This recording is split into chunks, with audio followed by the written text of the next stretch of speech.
Picture a dimly lit garage. In the corner, resting inside a heavily taped, dust-covered cardboard box, sits a machine. When you pull it out and set it on a workbench, the first thing you notice is the sheer, undeniable density of the thing. It is heavy, cold to the touch, clad in thick die-cast aluminum and sitting atop a massive, unyielding rubber base. If you were to look at it without knowing what it was, you would never guess its intended purpose. It looks absolutely nothing like traditional high-fidelity audio equipment. There are no exotic, polished rosewood finishes. There are no delicate glass vacuum tubes glowing warmly in the dark. There are no fragile silk threads or hair-thin rubber belts waiting to snap. Honestly, if you stripped away the branding, it looks more like a piece of classified military hardware, or perhaps a component pulled from a precision industrial lathe. But this indestructible silver block is a record player. Specifically, it is the Technics SL-1200. It is a device that launched costing just a few $100s, intended to be a robust consumer product. But today, pristine units command astronomical prices on the second-hand market. Yet, the real mystery of this machine isn't its current market value, nor is it the fact that it survived the digital revolution. The true mystery is the fact that, for decades, the absolute purists of the audio world, the elite, golden-eared audiophiles, secretly, and sometimes quite loudly, despised it. To understand why a machine so brilliantly engineered became the target of such intense disdain, we have to rewind the clock. We have to go back to the late 1970s and the early 1980s. Back then, the high-end audio market was defined by a very specific, almost romanticized philosophy. That philosophy was fragility. In the upper echelons of hi-fi, turntables were not just machines. They were temperamental, highly sensitive acoustic instruments. They were heavily reliant on long, elastic rubber belts that separated the motor from the platter. They featured intricate, suspended subchassis that bounced on delicate springs, designed to isolate the needle from the vibrations of the room. Owning a high-end turntable in this era demanded a lifestyle of constant, almost neurotic calibration. You didn't just play a record, you prepared for it. You leveled the platter with microscopic precision. You adjusted the suspension. You worried about the humidity affecting the tension of the rubber belt. Against this backdrop of intentional delicacy, where fragility was equated with acoustic purity, enter the engineers at Matsushita, the parent company of Panasonic and Technics. These engineers looked at the landscape of bouncing, temperamental turntables and decided to go in a completely different direction. Obsessed with absolute rotational perfection, they ignored any pleas from the marketing department for cost-cutting or aesthetic delicacy.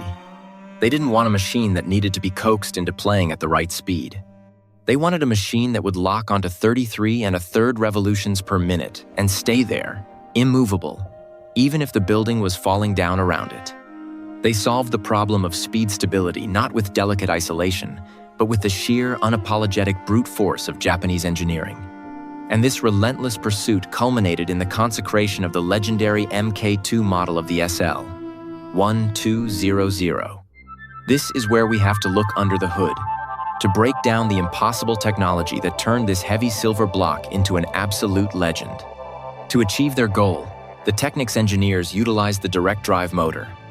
But they didn't just bolt a standard electric motor to the bottom of a platter. That would introduce vibration. Instead, they did something incredibly radical. They made the platter itself a fundamental part of the motor.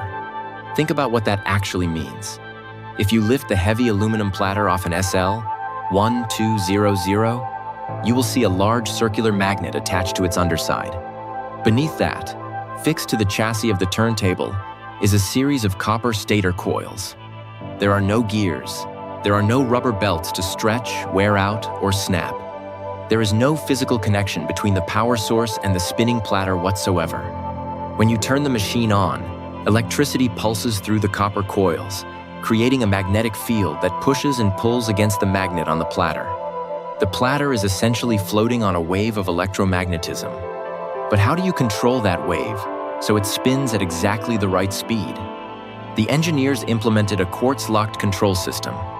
Deep inside the circuitry, A tiny quartz crystal oscillates at a precise, unvarying frequency, the exact same technology used to keep time in high-end watches.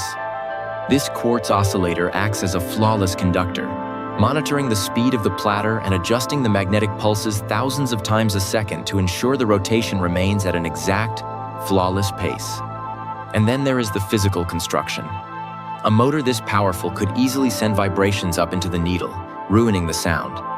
So, the engineers encapsulated the entire mechanism in a massive, heavy, dense rubber base, bolted to a die-cast aluminum upper chassis. It was specifically designed to swallow any resonance or acoustic feedback whole. You could literally stand next to this turntable, pound your fist on the table it was resting on, and the needle would not skip. It was a genuine marvel of engineering, a masterpiece of industrial design. But then, the narrative shifts. Usually, when we talk about the downfall or the conflict surrounding a piece of classic engineering, we talk about a fatal flaw, a part that breaks, a design oversight that causes catastrophic failure. But the Technics SL-1200 didn't suffer from a mechanical failure.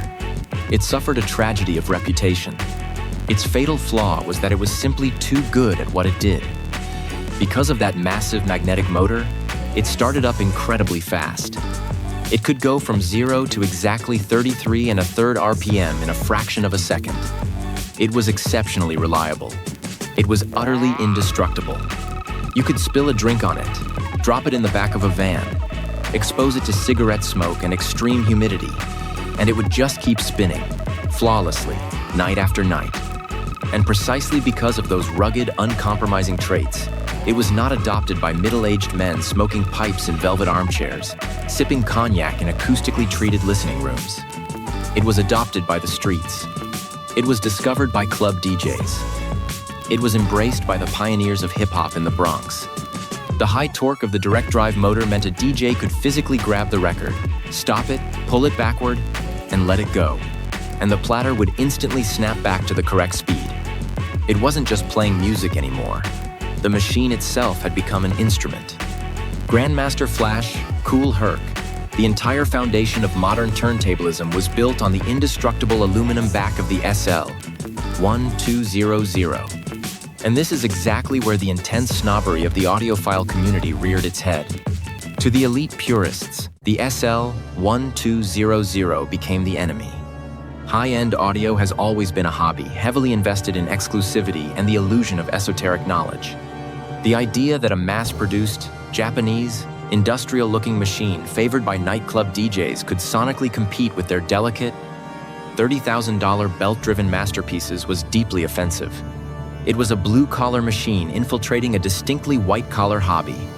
So, since they couldn't attack its reliability, competitors and purists did what people often do when faced with an uncomfortable truth. They fabricated a villain. They created a technical bogeyman to justify their hatred. They called it cogging. The theory of cogging went like this. Because the direct drive motor relied on magnetic poles pushing and pulling the platter, the audiophiles claimed that this created microscopic stutters, micro-oscillations in the rotation. They argued that while the times average time speed of the turntable was perfect, the platter was actually microscopically speeding up and slowing down as it passed over each magnetic coil. According to the purists, this invisible, unmeasurable cogging ruined the musicality of the record. It destroyed the air around the instruments. It made the music sound sterile, digital, and lifeless. The irony, of course, was palpable. Independent laboratory measurements showed that the Technics had incredibly low wow and flutter, the actual metrics used to measure speed variation. It measured better than almost every hyper-expensive belt drive turntable on the market. But the audiophiles didn't care about the measurements. They rejected a machine with perfect, verifiable specifications simply because it lacked the prestige of fragility and, more importantly, because it had been touched by the masses. This brings us to the climax of the story, which dives into the absolute logistical nightmare born from these audiophiles' cognitive dissonance. Because here is the fascinating part. Deep down, many of these purists knew the truth. They could hear it. The pitch stability of the Technics was undeniable. A piano note held for 3 seconds on a belt drive turntable might waver slightly as the rubber belt stretched. On the SL-1200, That same piano note was a solid, unwavering wall of sound. They wanted that direct drive stability, but they absolutely could not bear the social stigma of having a DJ turntable sitting in their elite listening rooms. Their friends would laugh at them. And so, a bizarre, almost obsessive subculture of modification emerged. The lengths to which purists went just to tame this nightclub machine and hide its true identity are staggering. A wealthy audiophile would purchase the heavy, indestructible turntable. The first thing they would do is violently rip out its original tone arm. The stock tone arm was excellent, highly adjustable, and built to survive a nuclear blast, but it looked too industrial. So, they would take heavy machinery, drill massive, ragged holes directly into the beautiful die-cast aluminum chassis, and install exotic, esoteric tone arms made of carbon fiber or rare woods that cost 3 times as much as the turntable itself. But they didn't stop there. They couldn't stand the fact that the turntable simply plugged into the wall with a standard power cable. High-end audio requires complexity. So they would open up the chassis, rip out the internal power supply, and solder in thick, custom wiring.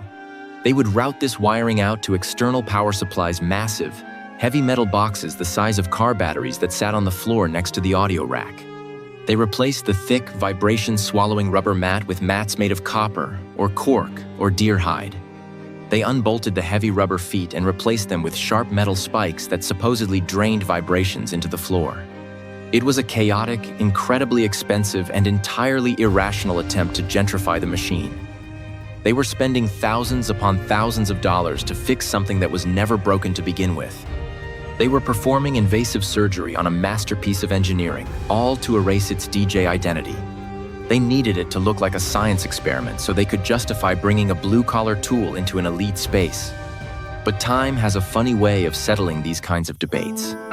In 2010, after decades of continuous production, Panasonic made a quiet announcement. The tooling at the factory was old. Sales of physical media had supposedly bottomed out. The legendary Technics SL-1200 was officially discontinued. Immediately, panic swept through both the DJ and the audiophile markets. It was only when the machine was suddenly gone that people fully realized what they had lost. Prices for used, beat-up units skyrocketed overnight. People began hoarding parts. The machine transitioned from a readily available tool into a finite historical artifact. But the story doesn't end in the graveyard of obsolete technology. By 2016, the vinyl revival was in full swing. The demand for high-quality turntables had exploded, and Panasonic recognized the massive gap they had left in the market. They decided to revive the legend. They brought the turntable back, entirely redesigned from the ground up as the new G-Series. But this time, things were different. Panasonic didn't price it as a consumer electronic for a few $100s. They priced it as a luxury item, demanding thousands of dollars right out of the gate. And they did one more thing, something that served as the ultimate final checkmate to the purists who had spent 30 years slandering the machine's name. The engineers at Technics designed a brand new motor. They created a coreless direct drive motor. By removing the iron core from the stator, they completely eliminated the magnetic resistance that occurred as the platter spun. In a single stroke of engineering genius, they destroyed even the theoretical basis for the dreaded cogging. They took the fabricated villain of the audiophile world and engineered it entirely out of existence. The motor was now mathematically, physically, and audibly flawless. It was the final hand played. The audiophile community was backed into a corner. The new SL-1200G series was receiving universally glowing reviews from the most snobbish elite audio magazines on the planet. The purists were finally forced to swallow their pride, abandon the decades-old myths, and admit what the DJs and the hip-hop pioneers had known since the late 1970s. The Japanese engineers were right all along. Today, the Technics SL-1200 stands as more than just a record player. It is cemented not just as the ultimate indestructible tool for DJs, but as a monument to uncompromising engineering. It is a reminder that sometimes, brute force and massive aluminum blocks are superior to delicate springs and rubber belts. It is a machine that survived the digital era, survived being discontinued, and most impressively, outlived the intense snobbery of its greatest critics.